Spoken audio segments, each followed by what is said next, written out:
and Kansas School Board Resource Center. And I believe Mr. Trabert is going to go first. So welcome to committee. We'll do presentation, then questions at the end, or if you need to break it up to where you do a little bit of your presentation and want to take some questions. I'll leave that to you. Okay. All right. Well, welcome to committee. Thank you, Mr. Chairman, members of the committee, Dave Trabert, CEO of Kansas Policy Institute, and our subsidiary, the Kansas School Board Resource Center. We started the organization about 2.5 years ago because we were hearing from school board members that how frustrated they were at not being able to get basic information they were requesting from multiple sources. They, excuse me, they had many challenges, including feeling like there were policies in place that prevented them from doing their job. So we put this together to give them the information they need. We basically provide a lot of the same services that the State School Board Association does, with two important distinctions.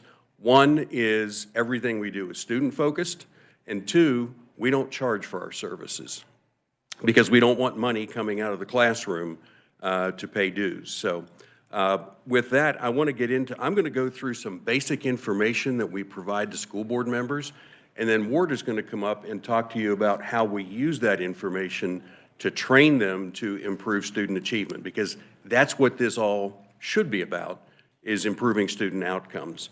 On your handout that should be in your packet, I'm just going to go through these charts pretty quickly.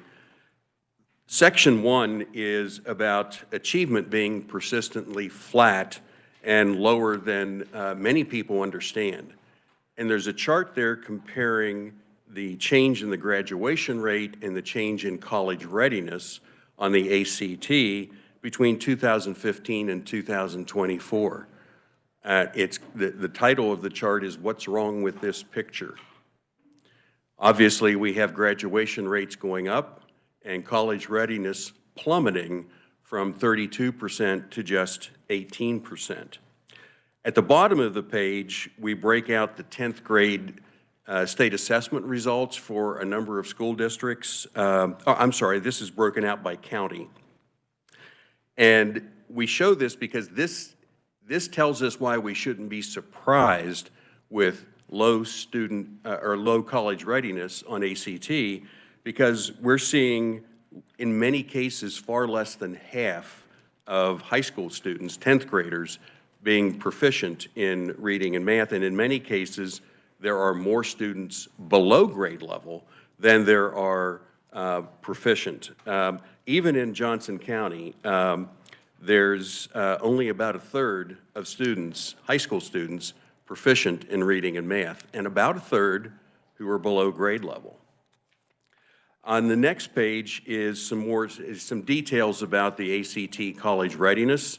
And what I want you to see is, and these are the numbers that are represented in that chart, but you can also see the change in the scores relative to the U.S. average. Kansas was slightly above the U.S. average up until 2020, and since then, Kansas has been below the national average.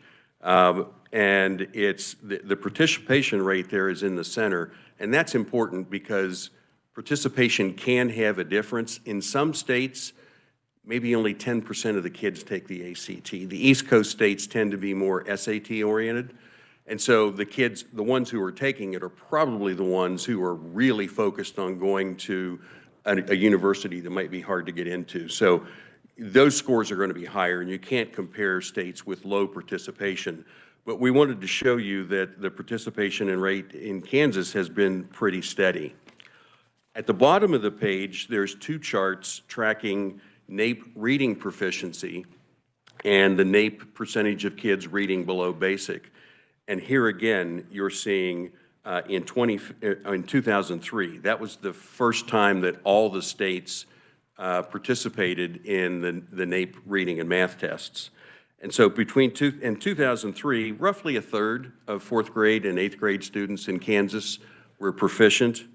Now it's less than 30%. In fact, in 8th grade, it's only 25% reading proficiently. The chart below that, you see we have now, again, more students below basic on NAEP than we have who are proficient, 40% below basic in the 4th grade and 34% below basic in the 8th grade. Going to the next page on section 2, we have these two charts to demonstrate that there really is no correlation between spending and achievement. Certainly money can make a difference, but it depends on how the money is spent, not simply how much. And what you see in both charts, the orange line is the dollar amount of per student spending if it had been increased by inflation since 2002 on the ACT, since 1998 on the NAEP. The green line is obviously the actual spend, so you can see that all along, spending per student has been well above inflation on a long-term track, and there you see, by comparison, the decline in student achievement. They're just, and this is Kansas is no different than other states. They all look like this. The achievement is maybe not falling as fast as Kansas has been, but the achievement is at least flat while the money keeps going up, up, and up. And that's part of what we talk, and Ward will talk about how we use that to help school board members learn how to repurpose money, how to identify barriers to proficiency, and then repurpose the money. On section 3, the next page is the operating cash reserves. Now, this is the story I'll tell school board members. You all probably are aware of this because you work with budgets in the legislature. But most people don't understand that governments operate off funds that are cash basis, like your checkbook. So you take your paycheck and put it into, let's call your general fund. And then you'll take some money out of that and put it over into your vacation fund or your home improvement fund. Money moves about, but it's all going in and out. And at the end of the day, you can determine whether the ending balances are higher than the beginning balances. And if they're higher, that means you didn't spend as much as you took in.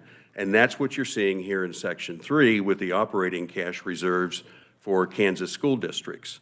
The green is what you want to pay attention to. Those are the operating reserves, which means no bond money is in there, no capital outlay, and no federal money. Everything else is in the all other.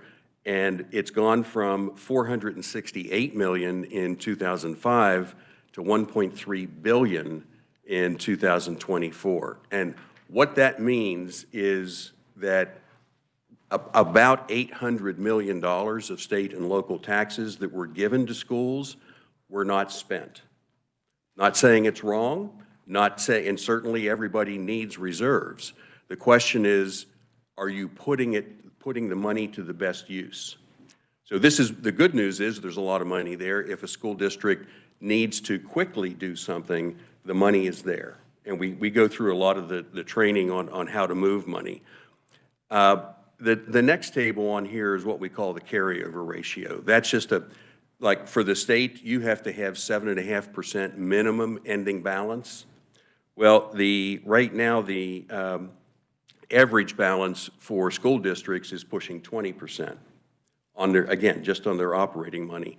And you can see it's pretty well spread out.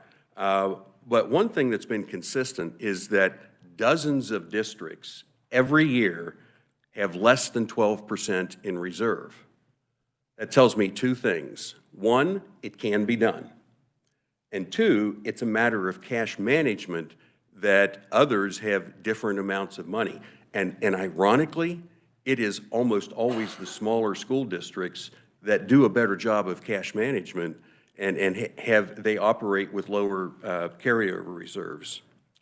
Another way that we teach board members how to look for possibilities to repurpose funds is with benchmarking. And I just have the one example here of comparing the changes in enrollment and employment in school districts. Of course, we do it by each school district, but this is the state average for comparing 1993 to 2025.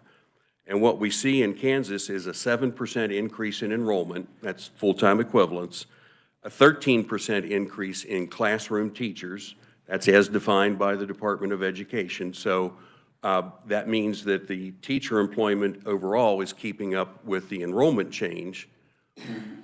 But we caution board members that if you're getting complaints about class sizes getting larger and larger, then you have a management problem, not a money problem, because you have enough classroom teachers there. It's how they are choosing to allocate. And it's none of these things are ever rights or wrongs. They're not absolutes. They're good places to start asking questions. Other teachers are mostly special ed and the reading specialists. So that's going to fluctuate based on those needs. But we've seen a 61% increase in managers and a 70% increase in all other employees. So you start looking, every school district will look at this differently. Some look similar to this, some look everything pretty much as you might expect it. But these are starting points to go ask questions, because it's not a matter of whether someone did something wrong. It's a matter of, are we doing something that is less important than what we need to do to improve outcomes?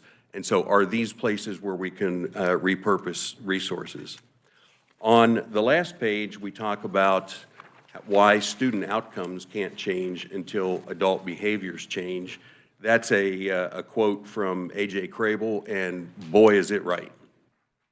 Here's some examples in Kansas of adults not wanting to change. Now, with that said, we really believe that pretty much everybody working in education really wants kids to do better, and they're working hard.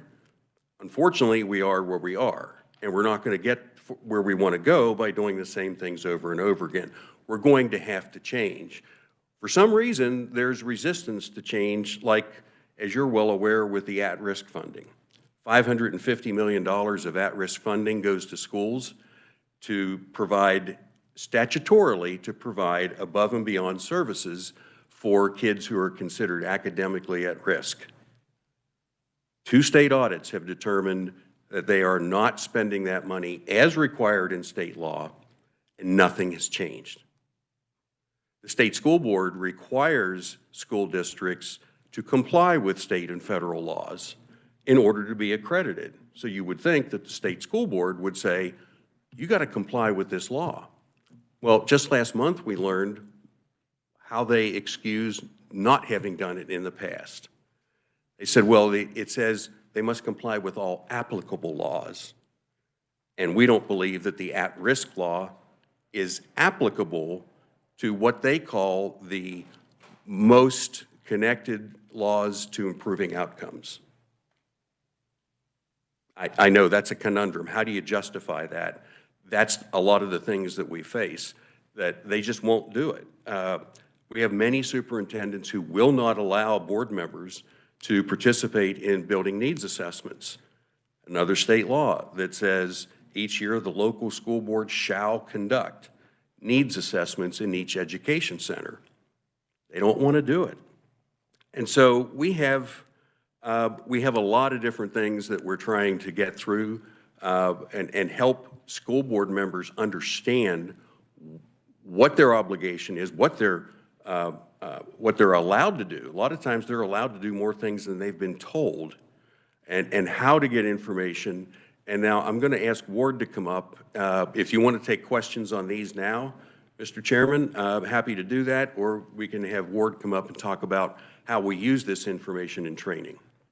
I think keeping it a little bit in 2 parts, maybe doing you both at the end, but some of this information, I definitely had one hand. If anybody has, I have a couple clarifying ones as well, but I'll start with Representative Steele. Thank you, Mr. Chair. Thank you so much for being here. I absolutely love the work that you guys do with schools, so thank you so very much. It's an honor to sit and hear you speak. What can I do sitting in this chair to make the most positive impact to get our kids to read, write, and do basic math? There are several things. List the way. Okay, so we have the blueprint for literacy. You want to make sure that that is being implemented with fidelity at school districts, that teachers are getting the training, that universities are only using the science of reading and not any other system to train kids. As I said, we obviously have school districts not complying with state law. I mean, kids who are academically at risk of failing are not getting the above and beyond services. So we had a piece of legislation that would require the state school board to remove accreditation if they didn't follow these laws. Pass that legislation, because so far, maybe this new school board will be different, but so far the state school board has shown no interest in having the districts provide above and beyond services as they're required. Those are the kinds of things, because think about it this way. What you can do is make sure that adult behaviors change. It's not that people have done things wrong in the past, but what we teach board members is we know everybody's been working hard and doing what they thought were the right things to do. Unfortunately, we are where we are. So we have to approach this as no one's to blame for what's happened in the past, but everyone is responsible for adopting the changes we need to move forward. Thank you. May I ask a follow-up? And can you repeat what the state board said regarding the at-risk funding not being applicable? Can you just, I didn't catch all of that. Yeah, the question was raised by a state board member at the February meeting saying, look, we're getting a lot of complaints that districts aren't complying with this at-risk law. What laws do we use? Because the accreditation says in order to be accredited, you must be in compliance. And so they showed the 14 laws that the Department of Education say are the most connected to improving schools. And at-risk is not one of those laws that they consider most connected. Bizarrely, that's their position. That is bizarre. Thank you, Mr. Traber. Thank you, Mr. Chair. Representative Poskin is next. Thank you, Mr. Chair. I do have a question regarding the, causality of funding and so forth. Can you tell me which was the last graduating class in the state of Kansas that had constitutionally funded general education and statutorily funded special education, where they attended school from K through 12 in that scenario of being fully funded? Respectfully, Representative, I don't think that would give you an answer. That is something that can be looked at, but what we look at is what has been happening, not just in Kansas, but in all 50 states. And what we find, we do what we call a productivity index, where we take the spending per student at each state and adjust it for cost of living, because things don't cost as much here as they do in California. So we adjust it for cost of living, and then we compare it to an 8-score composite on NAEP. And what we find is multiple states that will get the same score, but one state might spend $10,000 per student and the other spend $25,000 per student. There is just no relationship to the volume of money spent. How it's spent certainly can make a difference, and I'll give you a great example of that.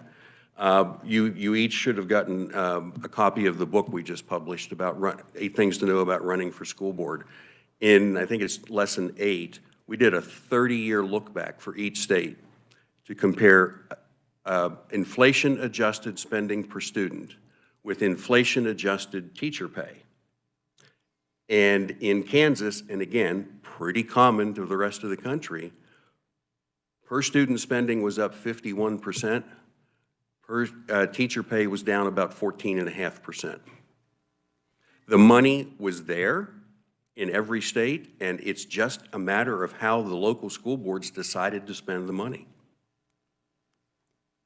Kind of 2 follow-ups. I would actually still like to have that information of when the last class that graduated from K through 12. I would like that information. Sure, that would depend on what you consider to be constitutionally funded.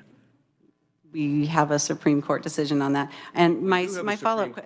If I may finish, we do have a Supreme Court decision on that, but that Supreme Court disregarded the previous Supreme Court's position on how to do the measurement and whether the legislature was actually responsible for providing a fixed amount of money. The previous Supreme Court in Kansas said the legislature's obligation was to provide a system of funding. So I know what you're getting at, and I appreciate that. I do understand that.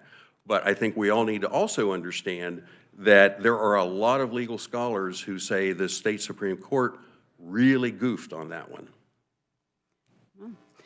My other question is, you state in here that you don't charge for your services and everything is student-focused, so services aren't free. So where does the money come from for your organization That and is your part of my alternative? job. In addition to doing a lot of education research and doing the things that CEOs do, I do all the fundraising too. So I'm out on the road every month raising money so that we can provide everything that we do, including our litigation center, our media operation. Everything we do is provided at no charge. Thanks. Go to Representative McNorton next, and then to Representative Hill. And then over to you. Thank you, Mr. Chair. Thanks for being here, Dave. I just had a question on the carryover cash reserves. Is part of that attributable to the way the money comes in on the budget, on the fiscal year? I mean, is some of that, we got a chunk of money in May, we haven't spent it yet because it's for next year. Doesn't that account for some of that? Not really, and that's a great question. I'm glad you brought it up. It did account for some of that the first year that it occurred, and I think that was under Governor Sebelius. Because that first year, the districts would have gotten 11 payments, and the next year they got 13 to catch up.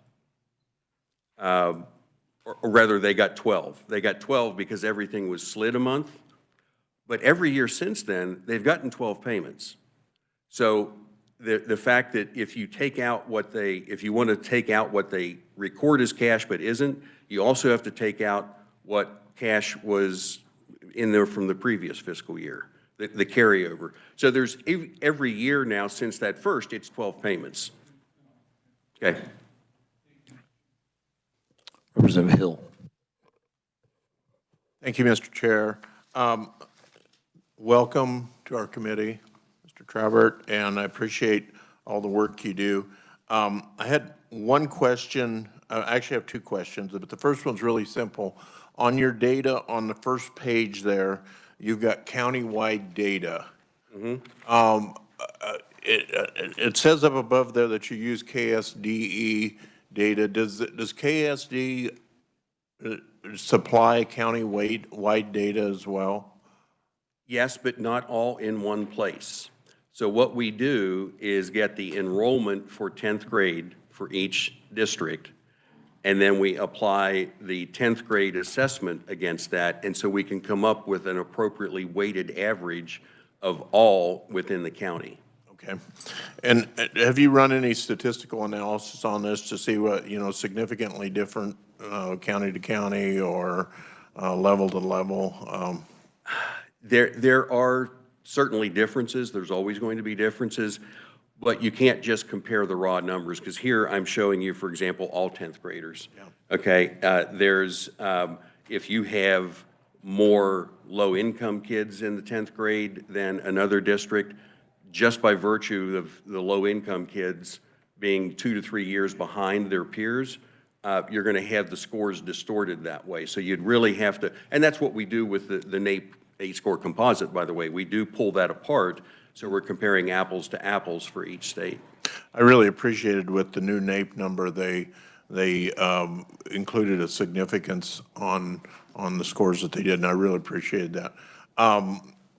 The other question I have to ask is a little more philosophical, and I actually asked this question in a different forum in the committee I was just in, but one of the advantages of being old is that you've seen a lot of water run underneath the bridge.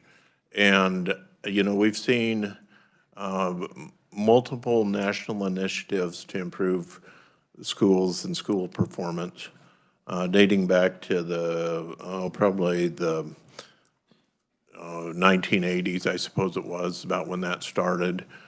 We've seen numerous amounts of legislation through this body geared at improving school performance. I wish I could say that they've all been successful, But I think the truth is that we see lower scores on any objective measure than we probably did 30 years ago. And what brought this about was we were looking at school accreditation in our last meeting. And I'm looking through surrounding states, and there were 3 states that did not have a statewide school accreditation listed plan. Interestingly enough, when I looked up their NAEP scores, which I know that's one measure, but I looked up their NAEP scores and they were all higher than Kansas is. And, we have for a long time, Kansas has been known as a top-heavy state. We have more resources going to administration than most states in education funding.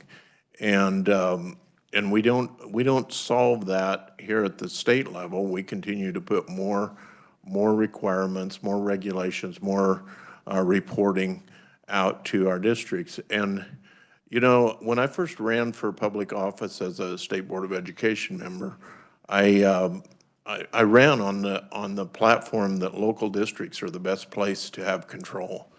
And, sometimes I feel a little bit guilty that maybe I've gotten away from that a little bit.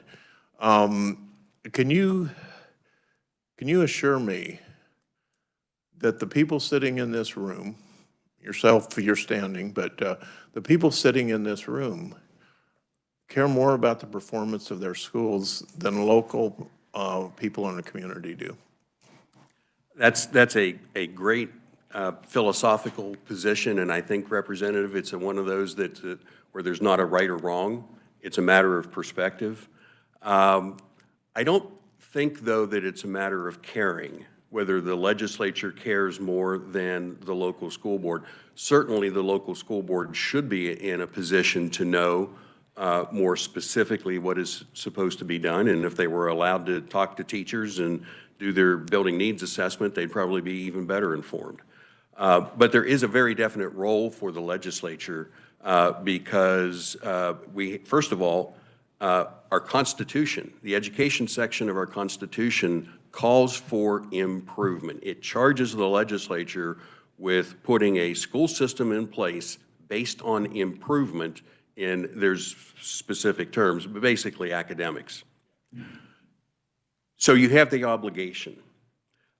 You also have a state law you passed years ago that says the state school board shall have an accreditation system that is based on improvement.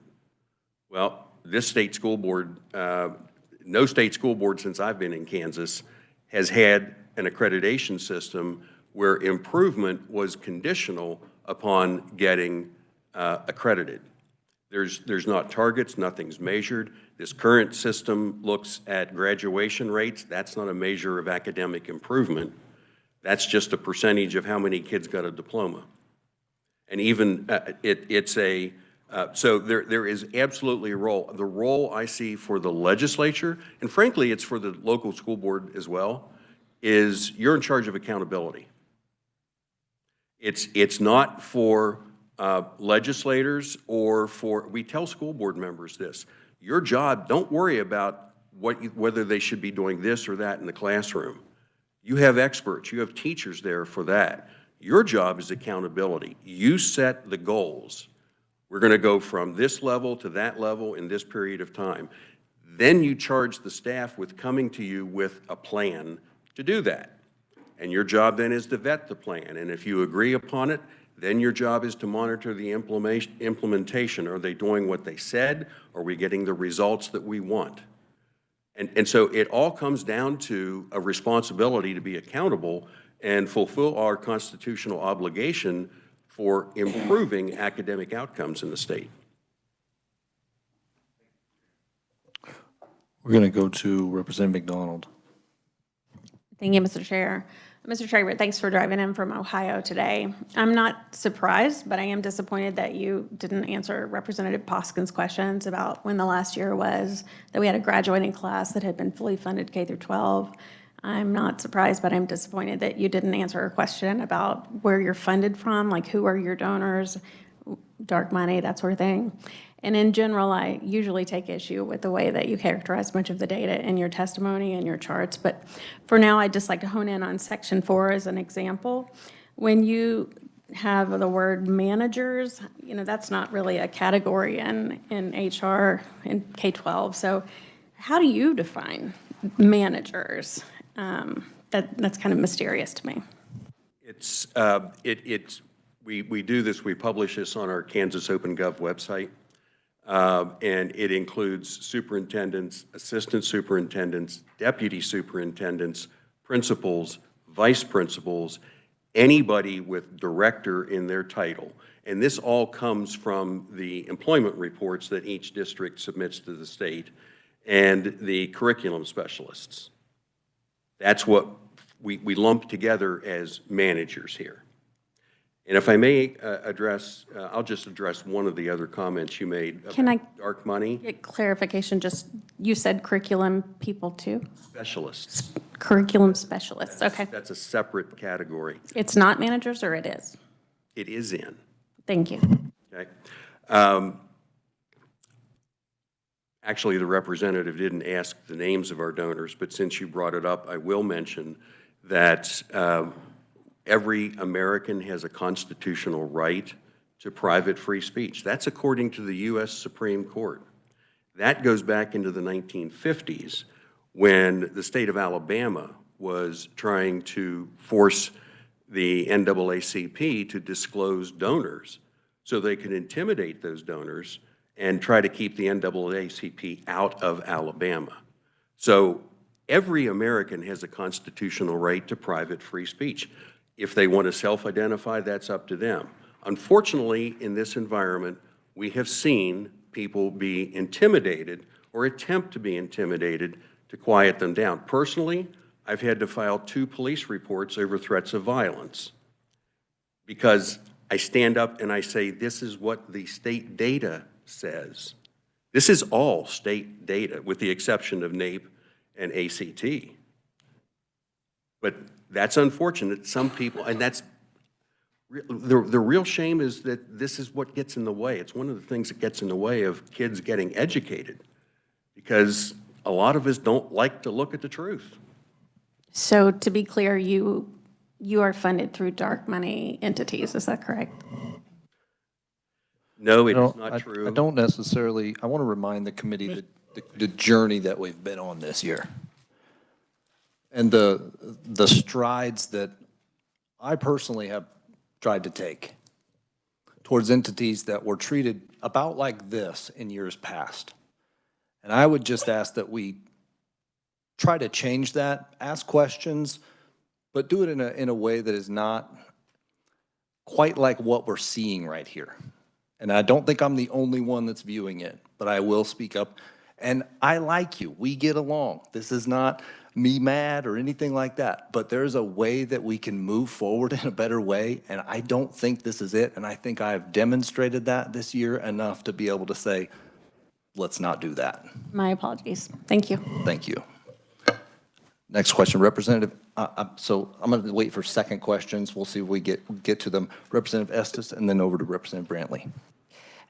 Thank you for being here, Dave. It's always a pleasure to see you.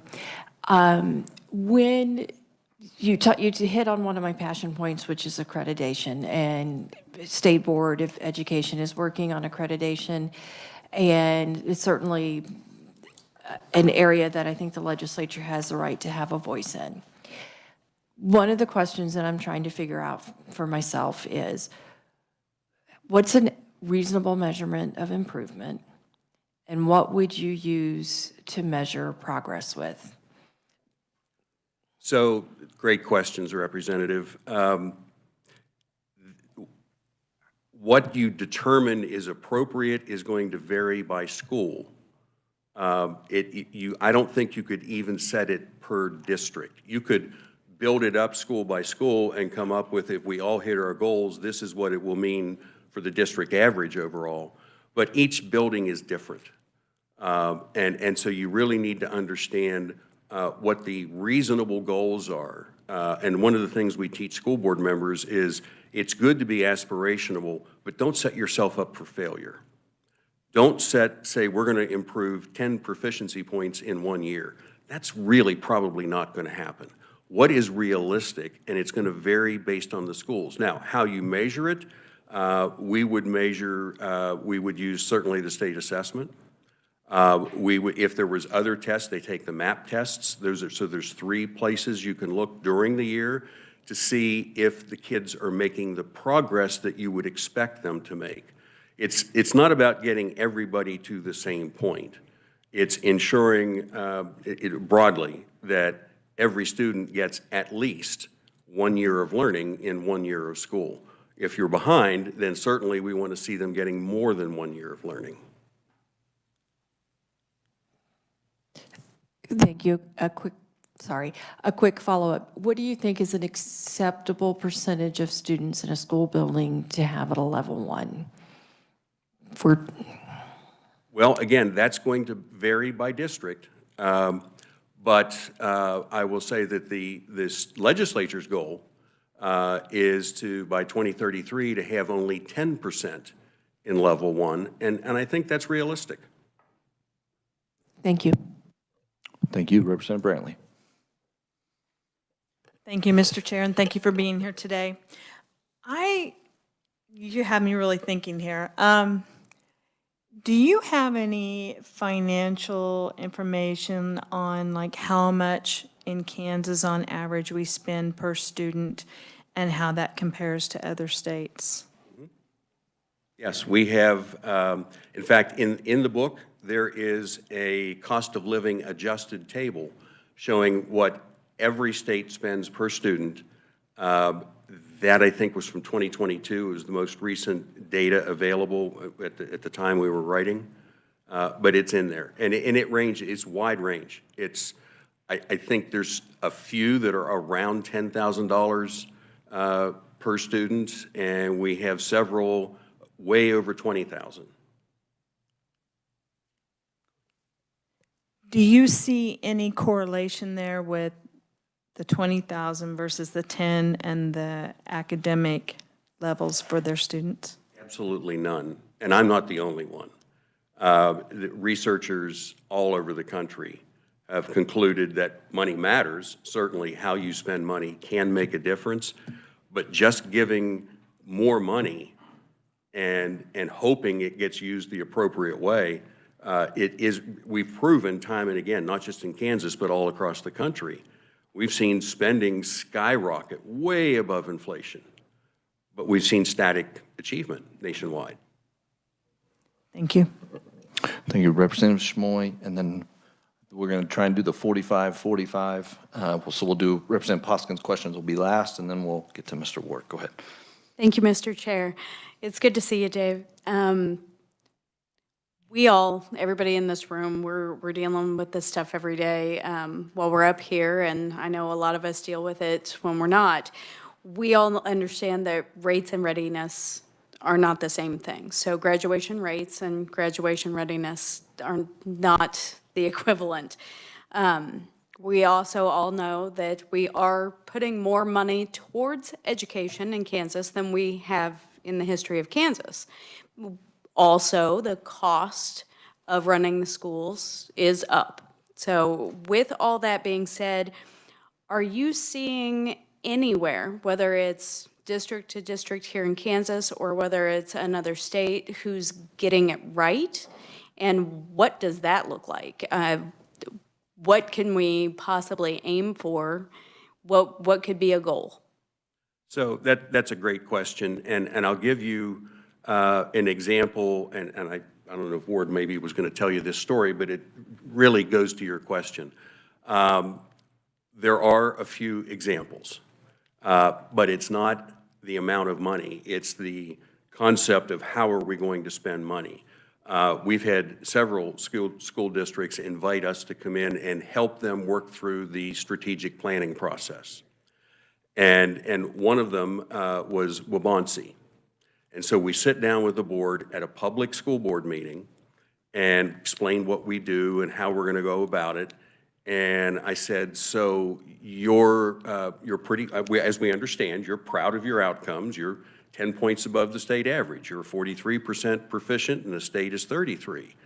And the board kind of puffed their chest up and said, yeah, we are. I said, well, do you think that your community would say mission accomplished at 43%? And their jaws dropped. They were looking around. They hadn't considered it, hadn't thought about it. To their credit, then they started, well, what do you think? What do you think? And they settled on somewhere between 70 and 80%. I said, well, guys, then it looks like we have a lot of work to do, don't we? And we're not going to get there by doing the same things over and over. That got and they agreed, and that got the process started. We're working with multiple districts, basically teaching them how to do the building needs assessment process. I'm teaching districts all over the country now. I've been into, I forget how many states, and have invited us to come in and talk about this process of how to build a true strategic plan that is student-focused. So what it's going to cost, they're going to spend what you give them. They're going to find a way to get it done. They're going to find ways to make different use of funds. I mean, it is bizarre. I mean, you've seen the Doge stuff. I don't think we're not going to find some of the things like they found. But what we would find is, because no one's ever done this exercise. No one's in the state budget hasn't done that exercise. The agencies haven't done it. We have a performance-based budget law, but Governor Brownback and Governor Kelly never forced the agencies to really comply with it with fidelity, and so it's never been done. The efficiency question on every performance-based budget question is, what would happen if this program isn't funded? And the answer is a variation of the sky would fall. That's not looking at how effectively we're spending the money. And so they are going to go through, and we show them with using some of these benchmarking exercises. We encourage them to try to separate money into 3 buckets. Bucket 1 is absolutely discretionary. We could stop spending this money today and nothing would change. We're not obligated to. Bucket 2 is things that might be, and bucket 1 definitely also not connected to improving student outcomes. Bucket 2 is maybe somewhat connected, and we have to do these things like have electricity and, you know, the things behind the scenes. Bucket 3 is the expenditures that are wholly about improving outcomes. And once you've done that, then you start from bucket 1, and you pull resources out of that until you've met the needs in the classroom. And if you haven't yet, then you start into bucket 2. It's just a very methodical approach of how you prioritize what you do and what you're trying to accomplish. It's a good question, and something that I'm hoping to have a conversation with Ms. Kimball at some point. We were talking about how much money would actually gets into classrooms.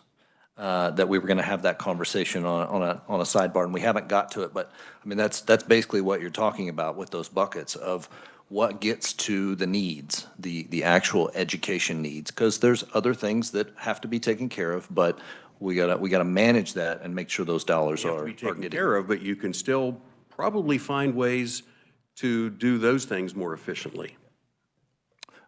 Representative Poskin for a second time. Thank you, Mr. Chair, for the second time. You state on the last page that many superintendents will not allow board members to conduct building needs assessment as legally required. Can you tell us how many and which ones? I can tell you that we, for I think 4 years now, we have done open records requests of the 25 largest districts, and we have still not found one that allows them to do it. We asked them, this last request was, show us the communication where board members were invited in to participate in these meetings, and nobody had any. Some of them actually came right out and said, our board members do not participate in those meetings. And they say they don't believe that they're required to. My question is, why would you not want a board member to hear directly from a principal or a teacher? Thank you. I would say characterizing as not allowing and not inviting, or thinking that I think that is language that implies something that is not the case, but I would like to see more information on it. Thank you so much. Representative Swartberger. Thank you, Mr. Chair. Thank you for being here, Dave. I'm new at this. I'm just a new legislator.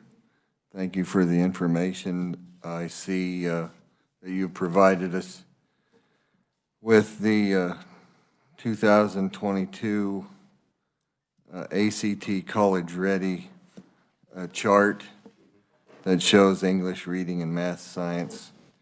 If you go back to 22, it's about a 20% level on college readiness in the ranking. And then in the book that you gave us, page 94 with the chart, I think that's what the chart you were referring to earlier, Kansas is listed as $19,119 in spending per student adjusted COL. Cost of living. Cost of living. So $19,000 per student, and we're getting a 20% ACT college ready. Yeah. Actual spending is a little bit less than that, but Kansas has like an 87 index on cost of living. So you do the math with the index so you can see apples to apples what we spend compared to other states. And in 2022, it came out to a little bit more than 19,000. Okay, so that's what I was asking, if that was correct. So thank you. Thank you, Mr. Chair. Representative Steele for a second time. Or Thank you. third, I don't know how It's many it is. only second. Second. Thank you, Mr. Chair.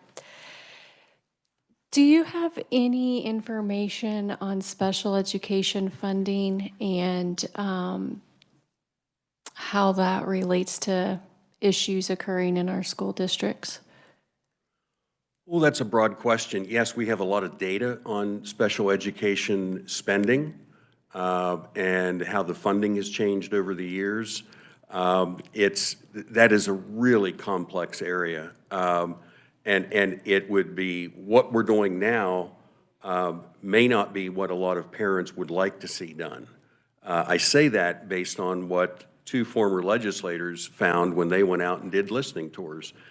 Senator Steve Abrams and Representative Ron Hyland, when they were chairing education committees a few years ago, went out and asked, because they were hearing from some people about, so they went out and asked, and what they found from a lot of parents was they didn't feel that their special ed kids were getting the kinds of services that they need, and it wasn't the school's fault. It was the federal intervention of having the least restrictive environment.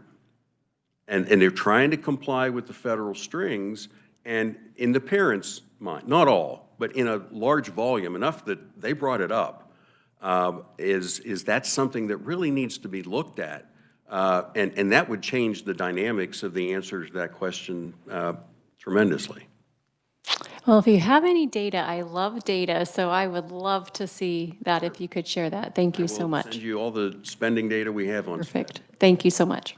Thank you, Mr. Chair.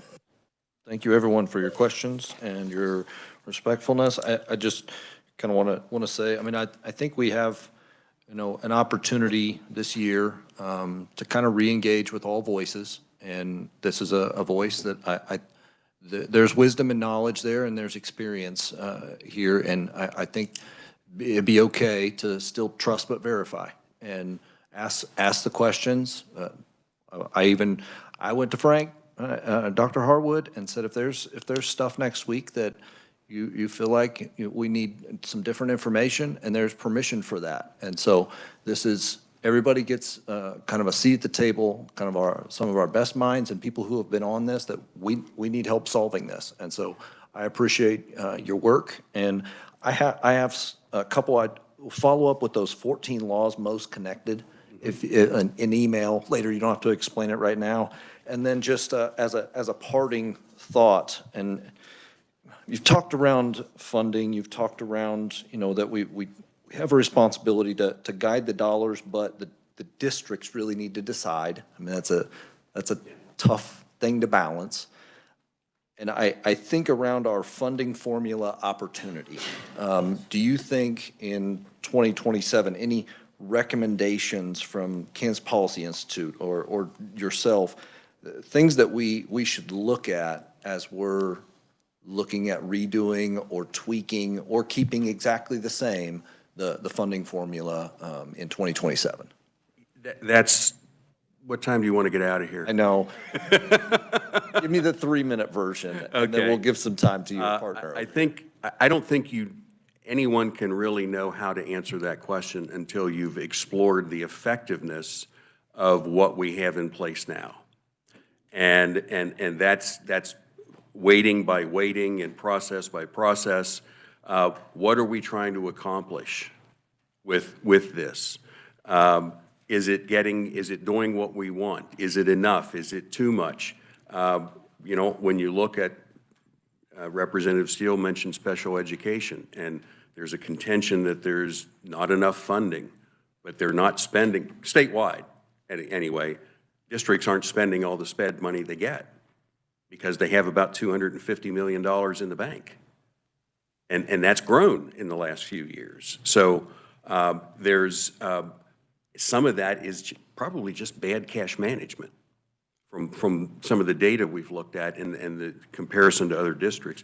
But it really starts with an honest examination, I think, of what are we trying to accomplish? And then you have that framework against which you measure the effectiveness of each element of the funding formula.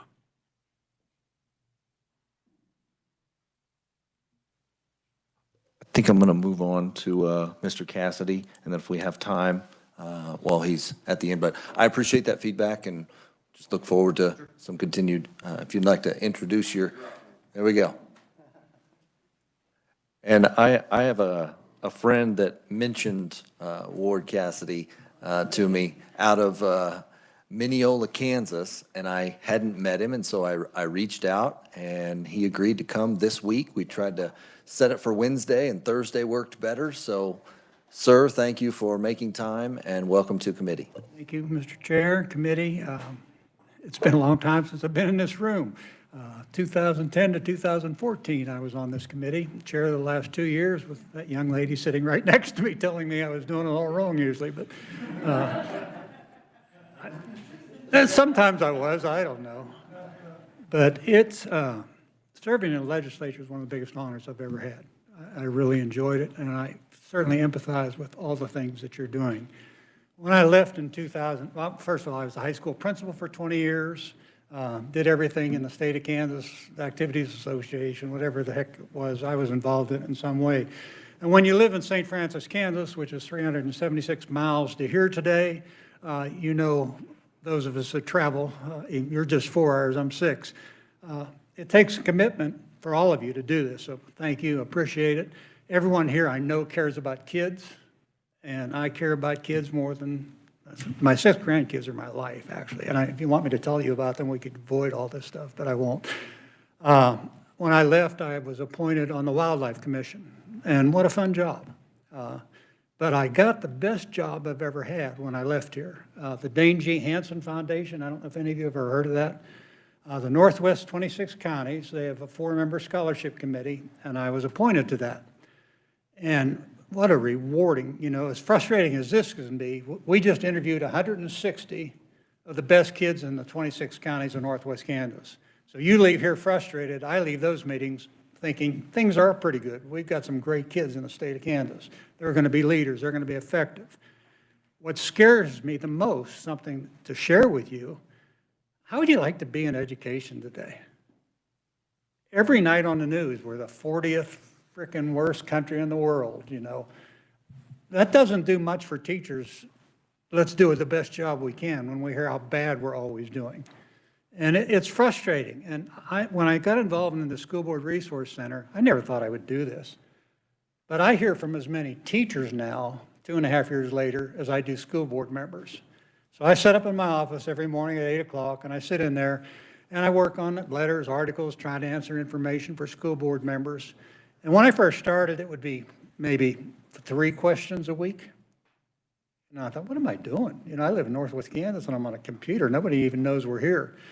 Last week, I had 28 school board members from out the state, and that's about the average in the state, wanting information. And if you go to ks.gov, most of our information's there. You can find it. A lot of school board members don't know how to find it. So if they ask me a specific question, I just get them the information. It's all from the Kansas State Department of Education. And I'm not like Dave, I'm not an accountant. I don't know all these facts and figures, but I do know how to work with people. A quick story that I found so interesting, I was in this about 2 months, and a friend of mine called me, and I just really learned how to use the building needs assessment. Why schools don't want to use that the way it is beyond me. You want to make schools better, make them do it. It's a cute story. I won't try to bore you, but it's a good story. So I went into the school district, and it was one kindergarten teacher, 2 first, 2 second, 2 third, the principal, and I said, I'm not coming unless you have 1 board member there. Well, then the superintendent had to come. So we had the superintendent and the board member and all these teachers and the whiteboard. And I said, okay, folks, I've got all your data. I mean, I know how much money you have. I know everything about your school. That's the Kansas State Department of Education. But we've got 22% reading in the 3rd grade. Not mad at anybody. Anybody have any idea why that happened? And they'd look around at each other, and no one would say a word. The superintendent's there, the board member's there, the principal's there. Finally, one teacher says, well, I really don't know how to teach reading. That's shocking. And so, Mike, why don't you? Well, I went to such and such school, and the professor for reading took a sabbatical, so I graduated with a teaching certificate and was never taught how to read. Now, the scary part of that school district was 6 teachers all teaching reading. 5 of them finally said, I'm not very good at it either. Poor school district. So now take a look. One 3rd grade teacher says, you know, I went to Wichita State, which, by the way, from the national rating of teacher accreditation and teaching, has an A rating. So if you have a Wichita State elementary reading teacher, they probably know what they're doing. She said, I'm really good at it, but I'm in 3rd grade, and you know what I do when the kids come in? I catch up, and I might get them to the 2nd grade level. They're not at the 3rd grade level. So we talked about and put things on the board. When it comes said and done, I mean, this story could go on. It took us 3 hours to get to the end zone. The principal said, and the superintendent said, well, we don't have money for another teacher. And I said, well, you have $1,800,000 in a 2A school in an unencumbered funds. And the board member goes, we have what? I said, yeah, $1.8 million. What would a new teacher cost? 40 maybe, I don't know. What do you pay your teachers? When we left, they hired, the 3rd grade teacher became the reading specialist. They hired another teacher for 3rd grade, and they meet once a week to discuss all those kids in those classes and where they are. And then they did something that really works in education, which I would advocate for any school district. The #1 complaint teachers have when I call, there's been national surveys, I'm not the statistics guy, but if you check it out, I thought they'd want more money. Wouldn't you? That was what I thought. Teachers, I don't think, get paid enough. Well, they didn't necessarily want more money. They wanted more administrative support, and they wanted a kid out of their class that was disrupting them every day. And that's why they can't get their reading scores up. Well, inclusion came along in my career. Man, we had to have every kid in every class for whatever reason. There are ways to get around inclusion that are fair to the kid that most needs it. This school district decided that they would ask for help from their community. And they have more people willing. They have to go through a screening. They set up a good process to help that kid. Now a teacher can say, you're out of the classroom, go down to see Mrs. Jones. They go down to Mrs. Jones, and they have a curriculum set up for that student to earn their right back into that reading class. That's still being included. They're going to get back, and they notify the parents immediately. They have never had a parent yet say, oh no, my kid's got to be in that class. They want their kid to read at the 3rd grade level. I've been in 4 districts now, and we're doing something similar like that. If you could get districts to communicate with one another and use their money wisely, the honest bottom line is, the most successful thing, why would you not have your 3rd grade students reading at grade level? Because if they don't, it's problems for the rest of their career. We all know that. Every one of you guys know that. So why don't we find a way to say, we were going to spend our resources, we're going to hire extra people, we will involve the community, and that's what we do. We go in and show them how to do some of those things. And if they decide to do that, I will guarantee you, districts I've been working with, we're going to get great scores, and they don't jump 10 points in a year. But the kids feel like they're being cared about. And with that, I'd have to throw out, it has nothing to do with school boards, although the school boards have to okay it. Those schools, they developed and made their own, have to be non-political, and I'm not. I just want to improve education.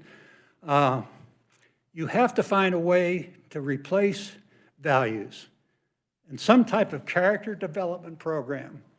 And this school started it in kindergarten, and it's student-driven, not system. Students drive it.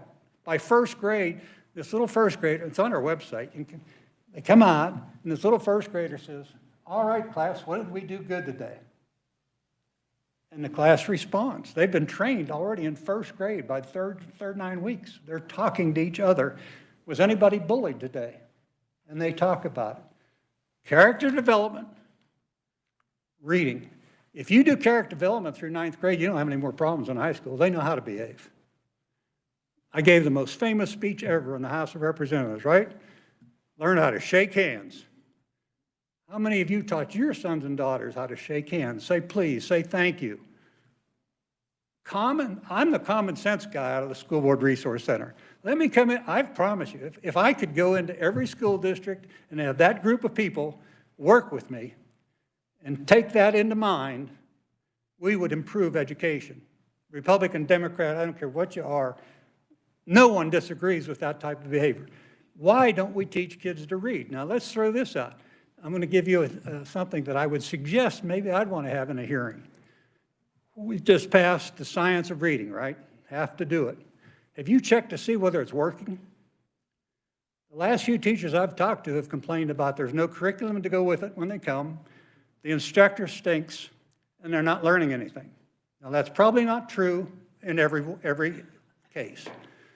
But if I'm the State Department of Education and I'm promoting that, somebody should be checking. Are we really teaching? It's a great program. Science of Reading will teach kids to read. It's what you had. Phonics, basic things that are supposed to teach kids to read. But if they're not doing it after we pass laws, there's so many laws we pass nobody pays attention to. It's so frustrating in this world. So anyhow, that is my $2 on the story that I think is the most effective on what I can do when I come into your school district. And again, it's non-political. It's just like, because I don't throw out all the facts and figures. I have them because it makes me mad when somebody's going to say, we can't afford that. I have yet to be in a district that can't afford to improve their third grade reading scores. Why don't they? You just get so frustrated because it is some easy answers if they would just do it. So anyhow, Lynn Exline, do you know the superintendent at Salina? She's been to a lot of our meetings. She's retiring, unfortunately, one of the top superintendents. She believes in working with her board, and they're a diverse board, and they're incorporating a lot of these ideas. They have a new superintendent. I hope they follow it. Wichita superintendent, I wouldn't take that job. I'm not smart enough to do that job. I mean, my God, the things that he has to face down there. 97 foreign languages spoken in the Wichita School District. I'm having trouble with one sometimes. But sharp guy, but he fully engages his board. They believe in the basic needs assessment. And that's in a big school district, medium-sized school district. I'm from small school district, Western Kansas. Why they don't do this is absolutely beyond me. But in Western Kansas, you don't see Republican Democrat signs when you're running for the board. They're lucky to get 7 board members. If they can just get 7 to run, they're happy. But they are superintendent driven. And I know a lot of great ones. I also know a lot of ones that like the phone call I got yesterday, I'd like to know this, but don't tell the superintendent that I called you. That's like a flashing red light, isn't it? I mean, don't tell the superintendent. You ask the superintendent. There should be some lines of communication there. School board members are called. Don't tell the KSB that we called you. Superintendent, I had 3 superintendents in the last month tell me they could never get another job if they worked with us. So anyhow, I don't like that. It shouldn't be. Are they telling the truth or not? I'm not the enemy for any school district. I'm not the enemy of KSB. I'm not the enemy of anybody. I'm the enemy of people that don't want to help their kids get a better education. And I will speak out against that type of thing. But if we could, again, just get in a school district, I truly believe, any school district, give me that and we'll make you better. And they just have to make those choices that they want to do that. So anyway, to finish it all up, I find myself so frustrated with the state of education. And I find myself even more frustrated because people don't want to change. And unless we can get them engaged to do that simple little story that I shared with you today, the last 3 districts, they're already making progress. Why isn't everybody doing that? I don't know. I really don't know. So I'll end with, please double check that we are teaching the science of reading and that we do have good teachers teaching it. And more importantly, we have curriculum materials that are going with it that the teachers can actually use. And I'm hearing from too many people that's not the case. So maybe that's this committee's opportunity to really contribute to reading education in Kansas. Stand for questions. I could go on, but it's been fun. I've really enjoyed all of this involvement with schools. And I miss sitting in that chair once in a while. All right, do we have questions? See, I don't have data. It's just like. Representative Estes? Thank you. You raised an issue that I have found important in the authenticity of science of reading curriculum, because it's sort of like when you go to buy a diet soda and everybody claims they are until you read the label. And one thing that the blueprint would really, that I liked about it, would kind of help train somebody or work with the process where we make sure that the curriculum is authentic. Have you guys ever created such a list or some kind of a guide on what constitutes authentic science of reading curriculum for districts when they consider adoption? No, I mean, it's published as what the science of reading is. The man from Pittsburgh State is an expert in it, and but we have not. I mean, I haven't done that. I basically have dealt with the money side of it, the teacher side of it, how to get teachers on the same page, working together. That's one of the things I find the most frustrating. And if all of you go home and talk to teachers, are they really do they even have faculty meetings anymore? When I was first hired, I had a curriculum guide for years as a principal. If I hired a new teacher, here's your curriculum guide, here's your books, da-da-da-da. And I would check on you once a week, and we would talk and see that's what you're supposed to be doing. Are they doing that? I'm finding not in many places. Again, with the 26 counties and the Hansen Foundation giving away $6 million, interviewed 160 of the best students. That was so great. But they will tell me the problems in their schools. One of the questions I always ask these kids is, I'm your principal, tell me how we can make your school better. Kids know. You ask kids in your schools, what can they do to make school better? But the bottom line is, they will all say, Johnny's a bully because he can't read, so he's a pain in the butt everywhere else. I think it's a fixable problem, more so than anything else, if we would get school board members to buy into, we have to get 3rd grade reading to grade level. Focus on that. And school board members won't do that if their superintendent doesn't tell them it's okay in many places. And so superintendents need to buy in. And the last thing I said, it upsets me when some organization might say you're blackballed if you listen to anybody else. That's nuts. I was appointed to the School Boards of Academic Excellence. It's a national organization. Gail left on funding. There are so many people. I'm involved in that funding. And I'm not going to give you names, but we have enough money to last for 10 years in a national organization. I only have one more year on the board. I can't wait to get off of it because it's been a lot of extra work. But what some very, very sharp guys are doing is they're basically going to build a gigantic superintendent database. So schools nationwide don't face this situation of having to listen to the system. And their whole goal is superintendents that are student-focused, not system-focused. I hope they get going really fast, because nobody in any administration job should, we should do the best for kids. And they're hard to find. We can't find administrators, we can't find teachers. But if you give them the good environment, if you do the character development, don't have discipline problems, you'll find out teachers want to come work there. Thank you. Representative Smoy. Thank you, Mr. Chair. We know that kids do better when we do better. So my question is, it seems like, especially since COVID and how the schools were shut down and then how parents were suddenly interacting in the classroom at a different degree, has the climate changed between the school boards, superintendents, and the constituents, the communities?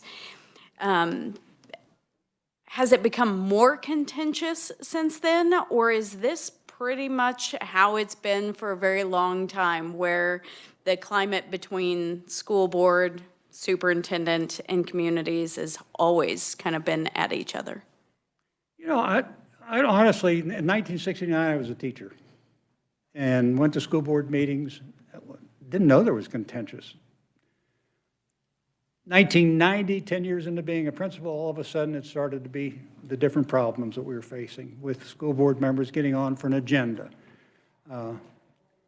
But anywhere I go, and you know this, if your school district can advertise that the superintendent, the board, all include teachers and work together, what happens there?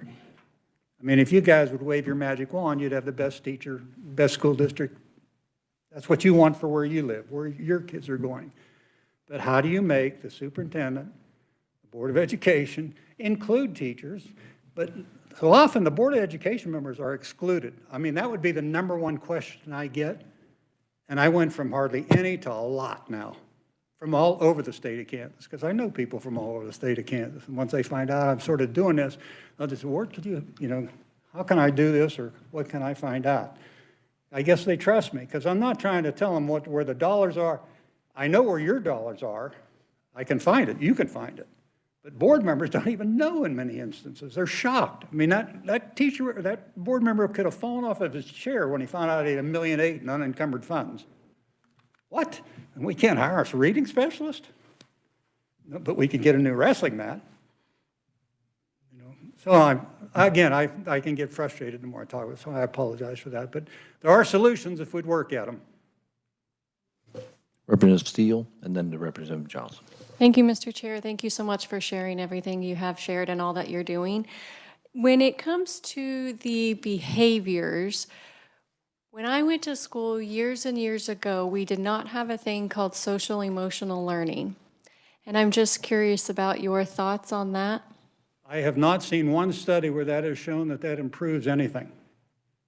If somebody could show me a study, I'll believe it, maybe. Honestly, character development, just being a good kid.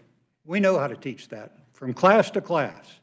And there are problems, I mean, in all of that. I mean, I wish we could just get politics out of the issue and just say, we want good kids here that can read. And math would be a good thing to go along with it. But no, I don't believe in social emotional learning personally. Thank you, Mr. Chair. So I could be wrong on my dates, but I think I'm pretty close that some of the social emotional learning was implemented in our schools around 2015. And when I look at the data that we received in these reports, we've had a steady decline. And I'm just really thinking in my brain, I'm wondering if we're spending way more time on things like that rather than the academics of a child. I think if you talk to a lot of teachers, they'd feel that way. I mean, the ones I talk to do, and I think I'm pretty well been talking to people all over this wonderful state. And what a diverse, I mean, you talk about 288 school districts, 90, I don't even, we were 297, so there, maybe there's 300. I don't know how many school districts there even are, but every one's a unique, diverse group of people. And why would you not have community surveys? I've got a gal working for me, Dr. Tracy Frederick. She's a great marketer. She's been in school districts, does the school and community surveys. Every community wants a little bit of something different. I might not agree with Valdenia's community. She might not agree with, sorry, Representative Wynn. I apologize. Okay, I'll give it to you. I'll buy you an apple. But, you know, where you are, you should know what you want in your community. And if you don't do a community survey and ask them, it's pretty hard to determine. Now we've got some superintendent telling you what your community wants. And like I said, there's some great ones that really advocate and use their school board, who are represented. They're elected by the people. They should not be shut down, even if they don't agree with me or agree with you. You know, 7 people working together will make a better school district. Representative Johnson. Thank you, Mr. Chair. I feel better talking with you today and hearing what you had to tell me about third grade reading. I really do. This last 2 years, I've been a mentor for the Baser Linwood, helping with. Thank you. Though you're the ones that can make a difference. Yeah, you're right. And what they needed was third grade reading help, because I taught high school language arts. But it was also my grandkids, 2 of them. I had so much fun working with those kids. The second thing was, I will tell you, I'm proud of my district because of their reading program. I saw what they were handing me, and I was able to work with these kids out in the hallway, 3 or 4 at a time, while the teacher was doing other things. So this last week, they're now 4th graders, and they were here for a tour. I don't know, you saw me bring a couple of the kids down to got to bring them down on the floor. I got so many hugs from those kids. They were so polite, and we talked reading. How are you doing? We can do this, guys. We really can. So I just want to tell you thank you. Well, it's a great program, and it can be used if they'll just communicate in the school district. Just talk. Just talk. And leadership. And you know, it's so frustrating. If it's not the superintendent's idea, it doesn't happen. That's not the way it should be, is it? I mean, shouldn't we all be, you know, this board members bring up an idea? Yeah, that's a good idea. 4-3, we'll do it. But I can tell you, every community can find 50 people like yourself. But you have to give them direction. You just don't turn predators loose running around your school. You know, there has to be a screening process, but it works. It can be saved. Frustration. Representative Poskin. Thank you, Mr. Chair, and thank you for being here today. Can you explain the difference between character development and social emotional learning very clearly for us, please? Character development is not based on the ideology of social and emotional learning. Character development is simply manners. Teach manners. That's different than social and emotional learning. Teach manners. The school district that just picked it up, the happiest person when I walked in there last week was the custodian. Because when they talked about, he actually got a chance to talk, and he says, I'm sick of the litter in this stinking school. I walk in, there's not a piece of paper on the floor anywhere. The teachers bought into it, the kids have bought into it. In Japan, they don't use custodians. The kids take care of the buildings. In this school district right now, I think they could fire them, because it is immaculate. The kids have taken complete control over no litter in that school. That's character development. That's not social emotional learning. That's just being the way your mother raised you. You don't throw trash out the window. You pick it up. And when you develop those type of characteristics in kids, it carries right on into junior high. And that's a tough age. But if they know how to behave when they get to there, and they know how to read, bullying will go down, teacher frustration goes down, and academics goes up. So there's some school districts that are on their way. Let's hope that we can find more. Representative Owsley.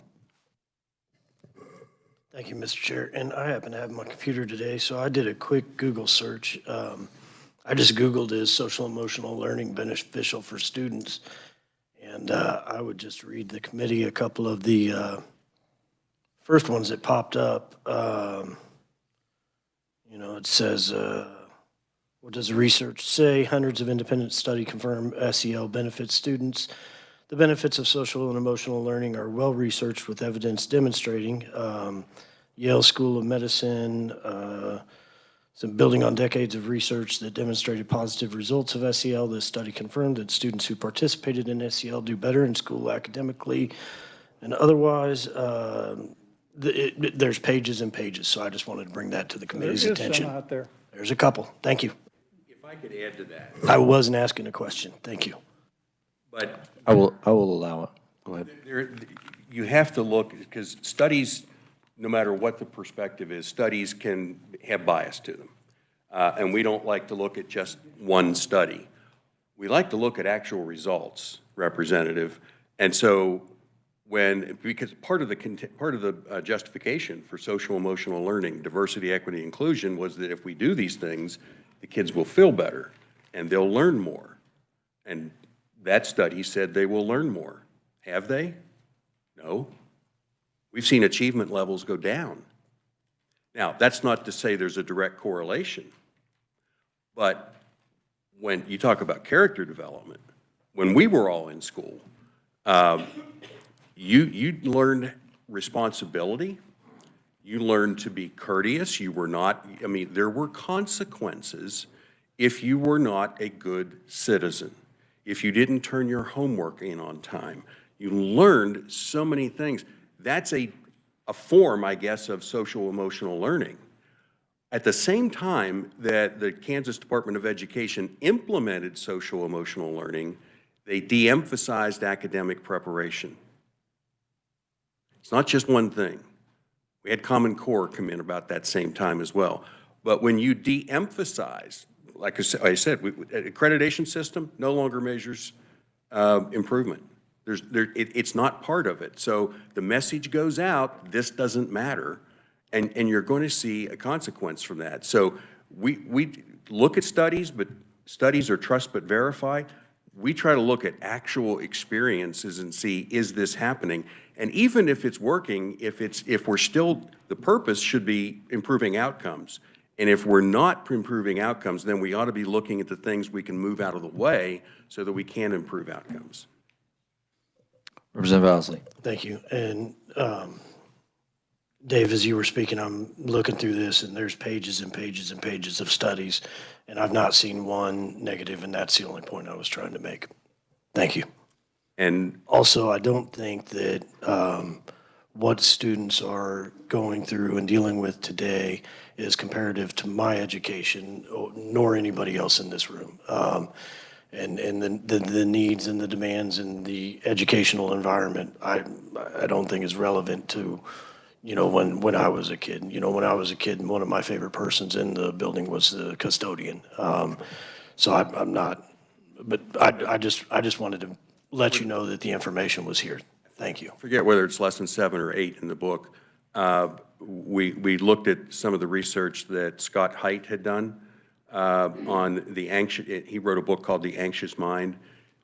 He noted that two things. He was looking at especially at emotional issues, and he noted that there was an enormous uptick in suicidal intentions, in all kinds of serious emotional behavior.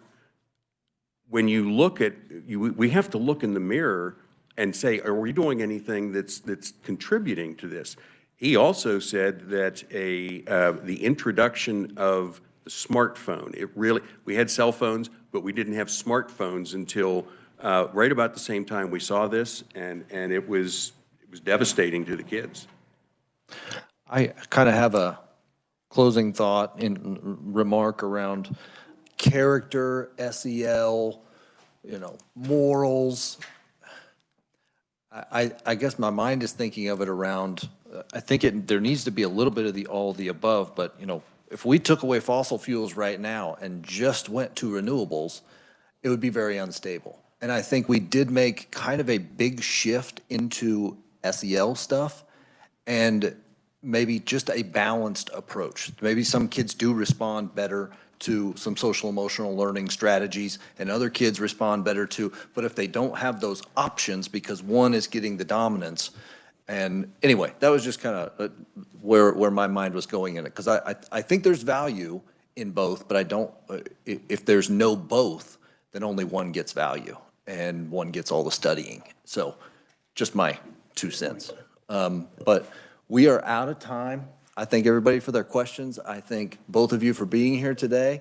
Can't wait to converse offline and appreciate it. Committee, next week, I think all we're doing is maybe an overview on Monday. It's still called the chair. I'm going to check. But Tuesday, we have Fast Bridge and a group, an entrepreneurial group from Abilene, from Dickinson County. So we will see you next week. We are adjourned.